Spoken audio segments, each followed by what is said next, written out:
নমস্কার ভিউয়ার্স, ইউটিউবের পক্ষ থেকে আপনাদের স্বাগত।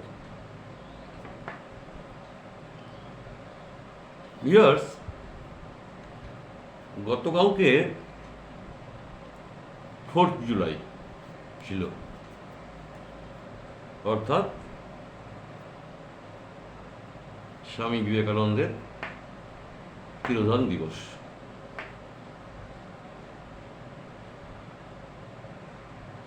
কিন্তু ভিউয়ার্স, আনফর্চুনেটলি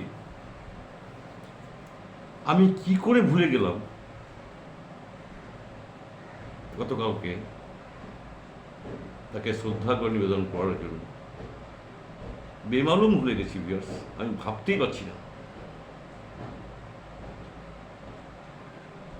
আমি গতকালকে যে টপিকসটা নিয়ে এসেছিলাম সেটা আজকে আনা যেত, কিন্তু গতকালকে এই মনীষীকে আমাকে রাখতে হতো, কিন্তু আমি ভুলে গেছি ভিউয়ার্স, দুর্ভাগ্য। অথচ দেখুন, আমার জীবনে দুটি মনীষী রয়েছে যাদের আমি ফলো আপ করি। স্বামী স্বরূপানন্দ, তিনি তো আমার বিখ্যাত গুরু, আর স্বামী বিবেকানন্দ। ইনাদের রচিত যে বই বা গ্রন্থ রয়েছে, সেগুলো পড়ে আমি যা শিক্ষা পেয়েছি সেটাকেই আমার জীবনের পাথেয় করে এগিয়ে যাচ্ছে।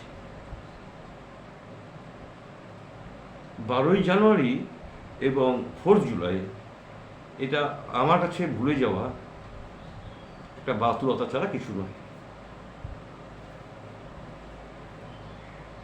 ভিউয়ার্স, আজকে আমি এসেছি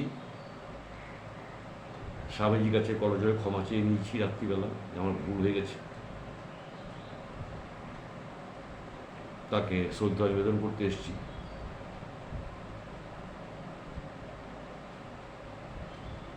আর পরম প্রভুর কাছে শুধু প্রার্থনা করছি ভিউয়ার্স, রাত্রি থেকে উনি যেখানেই থাক, ভালো থাকুক, ওনার আত্মার শান্তি হোক।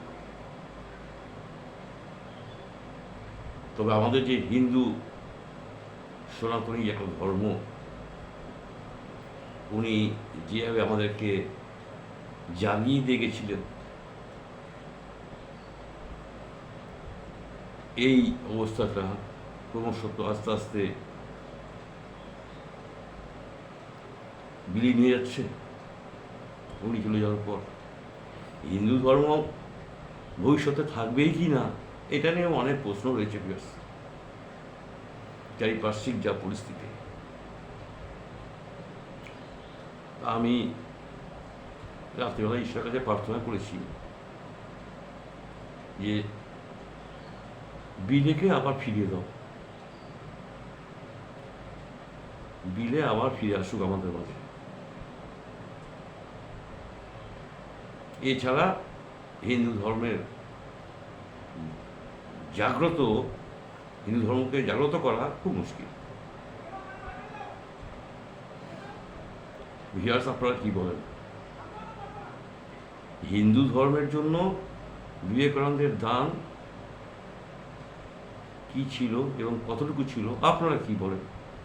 আপনারা কি আমার সঙ্গে সহমত যে হিন্দু ধর্ম যে ক্রমশ পিছিয়ে যাচ্ছে পৃথিবী থেকে, এটা কি আপনারা সহমত পোষণ করছেন? যাই হোক, স্বামীজির চরণে শতকোটি প্রণাম জানাই।